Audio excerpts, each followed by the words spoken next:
There is a lot going on around the world and here in America. We've been busy this week. We were down in Washington covering those SCOTUS hearings. And I want to turn to SCOTUS, our Supreme Court, and an absolutely extraordinary story that you really have to know in detail, even if you've heard some of the headlines. We're living through a time when democracy is under assault. Our institutions are at risk, and the Supreme Court, even with its faults and blemishes, is an independent place where life-tenured justices are a backstop. Indeed, remember in 2020, for all of the other divisions in our lives in America, the court was, on a bipartisan basis, able to say that there was no merit to the challenges to Biden's victory. That was something that Republican and Democratic appointed justices could agree on. That's why there never was a Bush v. Gore style case that even reached the court, let alone siding with some of the lies coming out of what was the sitting president. That's not nothing. It's a good thing to have an independent court that can stand up to the person who still has their finger on the proverbial button. And yet now we're looking at a story that questions the independence of at least one member of this court in grave ways, which leads us to calls for one member of this court, one justice and his wife, to potentially testify under oath in what would be an unprecedented investigation into their role in hiding communications with another branch, secret, what in court is called ex parte communications by the wife of this justice, as there was an attempted coup going on. I'm saying this very deliberately in this way to give you a sense of the import, because that's where we're at. A nation learning new and explosive details about how deeply involved the wife of a current Supreme Court Justice, Clarence Thomas, was in efforts to overthrow the election. Now, I'm talking about Ginny Thomas, and the Washington Post is reporting that she went on an unrelenting effort, a plot, to help executive branch officials and others push the big lie. Now, she is, of course, entitled to all of her views and beliefs. She's a longtime conservative activist. Back in 2010, she gave a speech discussing her views on a Democratic-run United States. We are witnessing an acceleration of power grabs in Washington. It's the left's version of shock and awe.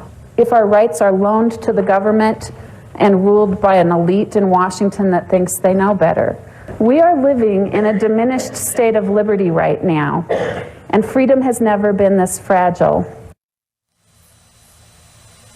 That is her right. That was in public. That was transparent. Her view was that Barack Obama being president and some of the other things you heard her mention meant that freedom was more at risk than ever before. This scandal tonight is different. You may have heard the outlines of it, but let's get into exactly what it is, because thanks to an investigation and leaks, the only reason this ever went public in the first place, we're learning about a series of several dozen texts that she sent to the White House all around this big lie period and ultimately an attempted coup, which raises profound questions about her husband's independence on the high court that would ultimately potentially rule on this kind of stuff. She texted the top official in the White House under Trump, Mark Meadows, that the left was attempting the greatest heist of our history because Biden had won the election. She said the Biden crime family, quote, will be living in barges off Gitmo to face military tribunals for sedition. Now, you may hear that and say, gosh, another unhinged rant, a QAnon blog post. But we're talking about someone who shares a home with and a life with and a marriage with a justice of the Supreme Court. They actually do decide on whether or not something's sedition and whether or not imprisonment is warranted. It's also obviously on the facts absurd and embarrassing, since it is the rioters at the Jan 6 rally who are facing sedition charges, not random people who participated in the election, not the Biden family, which suggests her grasp on the law is tenuous at best. She would go on in these leaked texts to encourage Mr. Meadows, quote, make a plan, release the Kraken, and save us from the left, a reference to a right-wing conspiracy theory that there is some sort of Kraken-style alliance that would help Trump stay in office. She also said, you must buck up your team on the inside, Mark. So this was her secret coordination with Donald Trump's top aide at a time when they were trying to overthrow the election. Now, the last text that they have, according to this leak, which I mentioned comes during the Jan 6 probe and first obtained by the Washington Post, was on January 10th. That's 4 days after the Stop the Steal rally, which she attended, and the insurrection, which she said she didn't. She denounced then the rioters who stormed the Capitol and said she was still, quote, disgusted with Mike Pence. Quote, we are living through what feels like the end of America, the end of liberty. That is her overwrought and somewhat disturbing summary of the peaceful outcome of an election. That's what she says is the end of liberty, not the January 6th rally that was called Stop the Steal that she attended. Now, the texts come at a crucial time when Trump and his allies thought they might get to the Supreme Court to help negate the election results or overturn them. The Times notes that Thomas effectively toggled between like-minded members of the executive and the legislative branches as her husband, who sits atop the judiciary branch that is supposed to serve as a check on the other branches of government, heard election-related cases, end quote. I'm reading that from the New York Times because it really puts it as clearly as possible.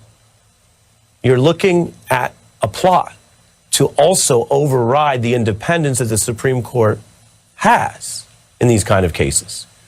Some Democrats are already saying Justice Thomas must recuse himself from any of these cases. Others, including Senator Blumenthal, say he actually has to come testify before the January 6th committee. He hasn't, of course, testified before the Congress since his confirmation hearings, which were volatile. Justice Thomas has not exactly rebutted concerns about his independence here. Indeed, he was the sole dissent in not one but two cases that made it all the Supreme Court that touched on January 6th. In other words, every other Republican appointee and every Democratic appointee went one way, and he curiously went the other way. At the time, the public didn't know what they were hiding about his wife's role here. The Supreme Court declined to hear a case filed by the Pennsylvania Republican Party involving mail ballots, and Thomas wrote there was a compelling interest in rooting out the mere appearance of corruption in the political process, end quote. The other case involved Trump trying to hide January 6 documents from the investigation. Now, you may remember that one. It was a rebuke of Trump. If not for Thomas, it would have been 9-0.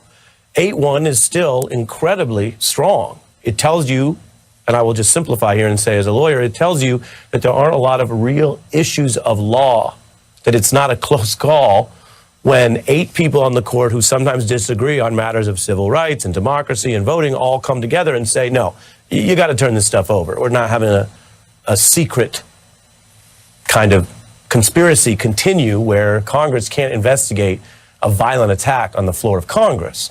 That's what all the Trump justices said. Think about that. All 3 people appointed by Trump said no, they're going to get to the bottom of this. The lone dissenter was Thomas, which is pretty curious because it was 1 month after his wife signed this letter saying that panel that he sided against was overtly partisan in its political persecution. Now, she has not spoken out since these texts leaked. She did say earlier this month, Clarence does not discuss his work with me, and I don't involve him in my work. Well, among other things, I have bad news for Ms. Thomas. If she thinks she has access to Mark Meadows and other people at the White House because of her independent expertise, well, there's literally no evidence to suggest that. Her work is his work because it's the reason she has access to all these power players. Now, there's much we don't know yet. At what point does Ginny Thomas completely undermine her husband's independence? Any honest judge is going to have to recuse from cases that directly involve their family, especially if their family is basically an hour away from other people's crimes. It's an open question whether any of this will move Justice Thomas. But we also have insight into how he feels about his wife's actions. Here's one quip he previously made. I keep a sign on my desk. Don't make fun of your wife's choices. You were one of them.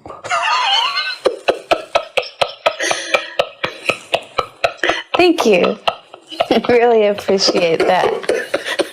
And it's so true. It is so true. They did choose each other. They chose their worldviews.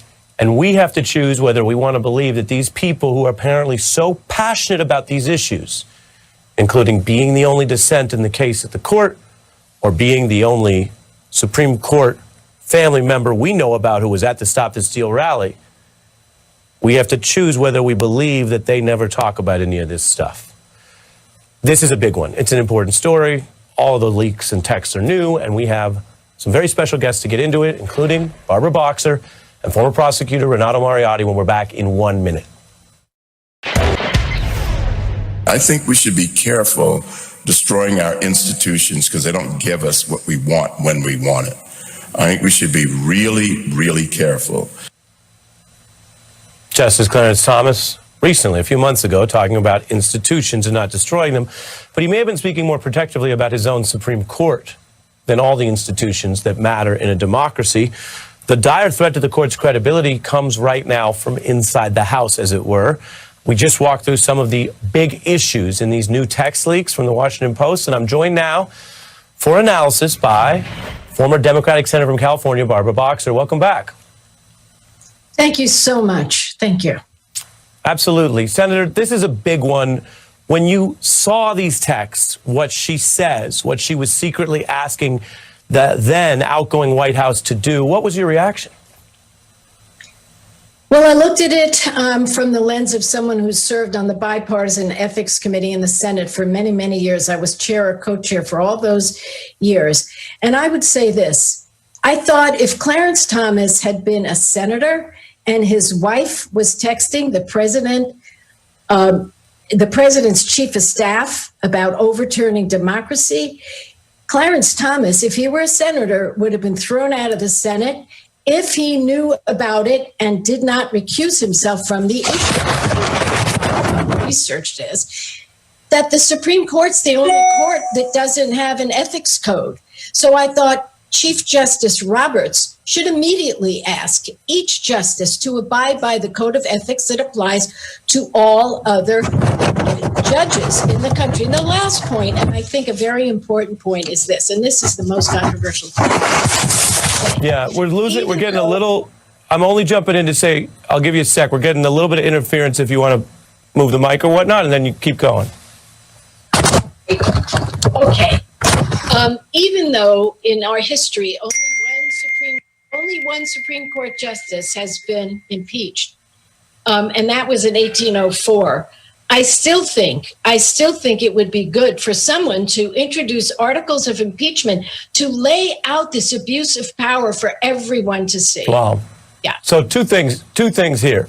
On a lighter note, people can see how focused you are because you know the dates from the 19th century of history, even as we have our technical difficulties. So you're better at this than me. The second point is more serious, Senator, because I get distracted. The second point is more serious. You believe, and I know you care about this institution a lot, and I know you've approved a lot of judges from the opposing party. This is not about partisanship. You were in the Senate a long time. You're saying, though, your read here is this is a potentially impeachable issue for Justice Thomas. I believe so. If he knew about this communication. And as someone who's been married for, guess what, 60 years, I can tell you by listening to Ginny Thomas through the emails, I could almost hear her. She was hysterical. And it's hard for me to believe she didn't mention a thing or two about that. Now, the Supreme Court, they're not the supreme being. They're the Supreme Court. They still need to have some rules and regulations. It is stunning to me to recognize that they have none. And if they won't do it, if they won't write their own rules or agree to abide by the code of ethics that other judges do, I think also that the Congress should write those rules because this is outrageous. This is an outrageous abuse of power right here. Yeah. Well, yeah, the Supreme Court is subject to federal law, and thus laws can be tightened so that this isn't just a kind of a jump ball for most justices to decide for themselves, which brings us to the other expert that I promised. So the senator stays with us. The legal obligation here is that Supreme Court justices don't really have the enforcement mechanism as the judicial code for other federal judges. There is a federal law that applies, which says any U.S. justice shall disqualify themselves if their spouse has an interest that could be substantially affected by the outcome of the proceeding. So if that applies, what gives? Well, for that, we bring in former federal prosecutor Renato Mariotti, who joins Barbara Boxer. Renato, a lot of people look at this and say, if every other judge has to follow this, why not Clarence Thomas? And the answer has to do with the unique nature of the Supreme Court. Explain how it works and what you think. Sure. Well, first of all, there's no court above the Supreme Court. And there is certainly a body of United States judges who do set rules for the courts. They've set rules, as the senator mentioned, for every court besides the Supreme Court. And so there also, by the way, is no replacement for a Supreme Court justice. So if you have a Supreme Court justice recuses, they have 8 votes or 7 votes or whatever. And we've had some controversial calls for recusal in the past, some very concerning situations. I remember, for example, when there was calls for Justice Scalia to recuse himself regarding cases involving former Vice President Dick Cheney. And yet I have to say I've never seen a case like this one, and so much understandable public concern. I have to think that the justices are discussing amongst themselves the impact on the court, but yet there's no enforcement mechanism and there's no way for a justice's decision on whether to recuse to be reviewed. Right. When you say it's unreviewable, it basically means that we refer to that law and the rules. And a lower court judge, if they don't take it upon themselves to recuse, you're saying under the system that is reviewable, which judges are no different than toddlers in bedtime this way. If you know that you might get in trouble, it tends to affect you differently than if you just think you're home alone. And so given that, Renato, is there any solution here for a situation like this where I can't, as a reporter, tell you what's in Justice Thomas's mind, and I don't claim to. But as I laid out in our lead, I can tell you that the evidence of his lone recusal in a case that now we learn his wife has this vulnerability on is suspicious. His lone dissent, pardon me.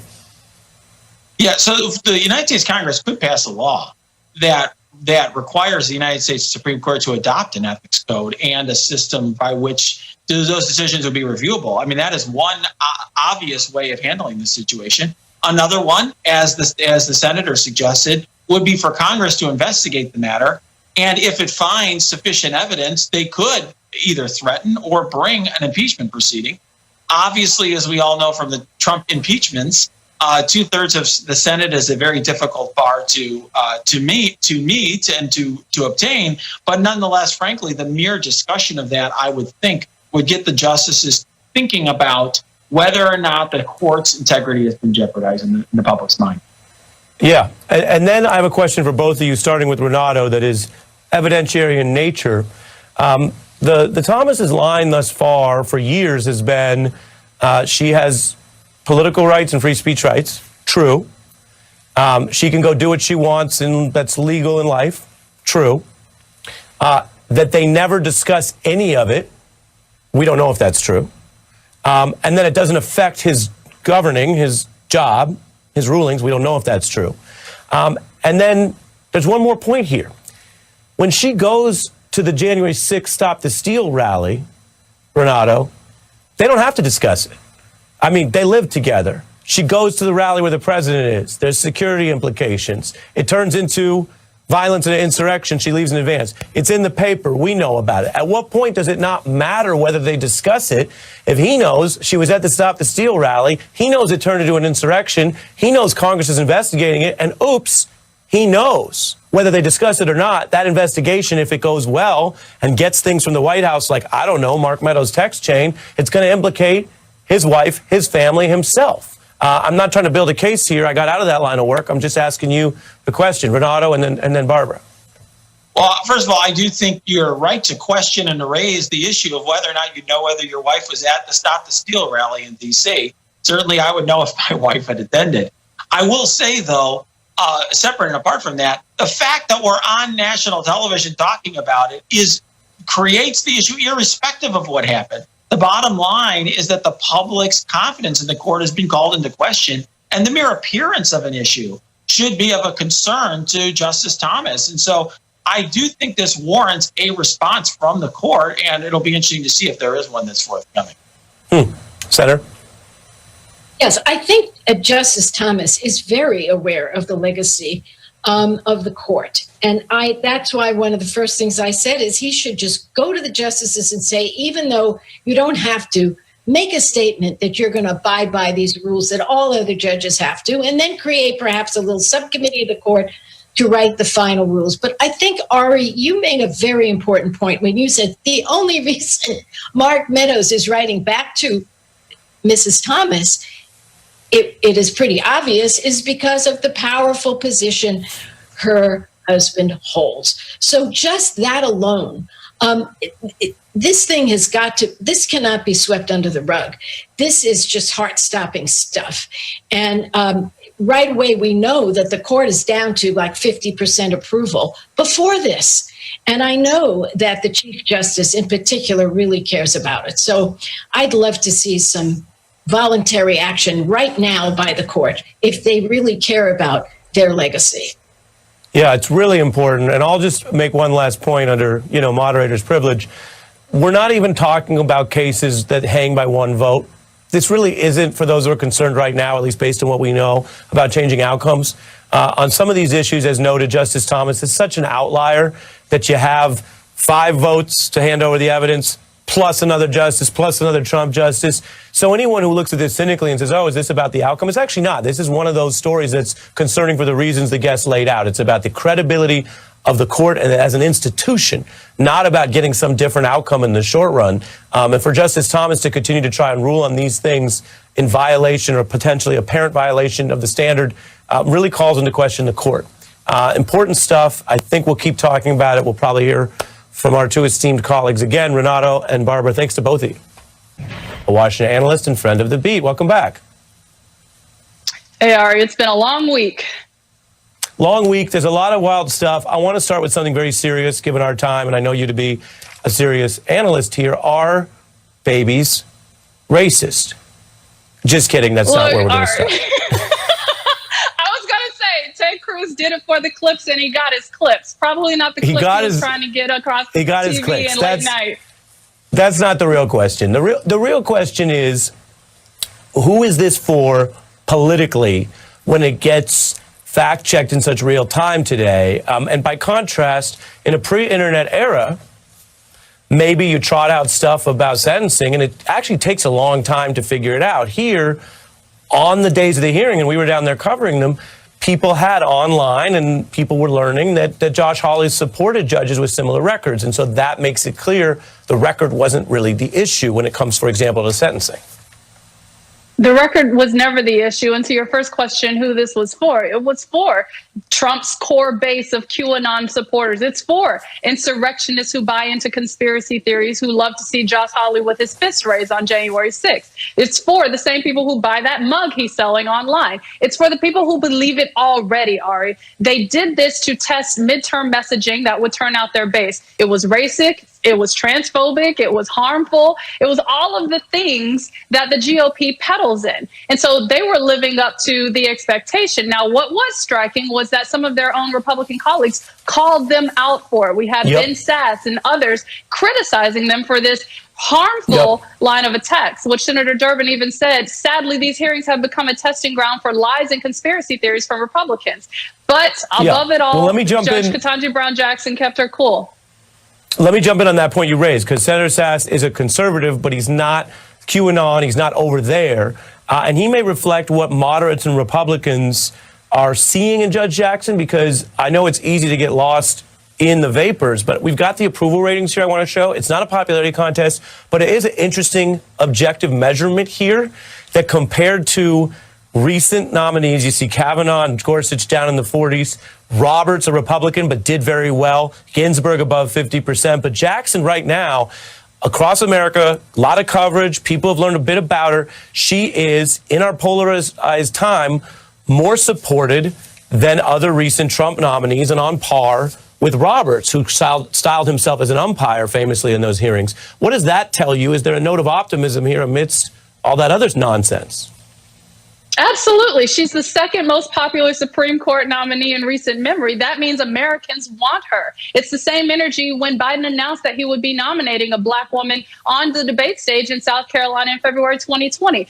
It galvanizes people. People want to witness this history. People want this change, and they want the highest court in the land to be more reflective of the country it is presiding over. And so I think this energy is what Democrats are going to be latching onto as they proceed with this confirmation process, even potentially holding out for some Republicans to support this confirmation. Yeah, all really interesting. Long week, long day, long show, so we're running short on time. But Juanita Tolliver, always good to see you. Thanks, Ari. Absolutely. We're going to fit a break, but when we come back,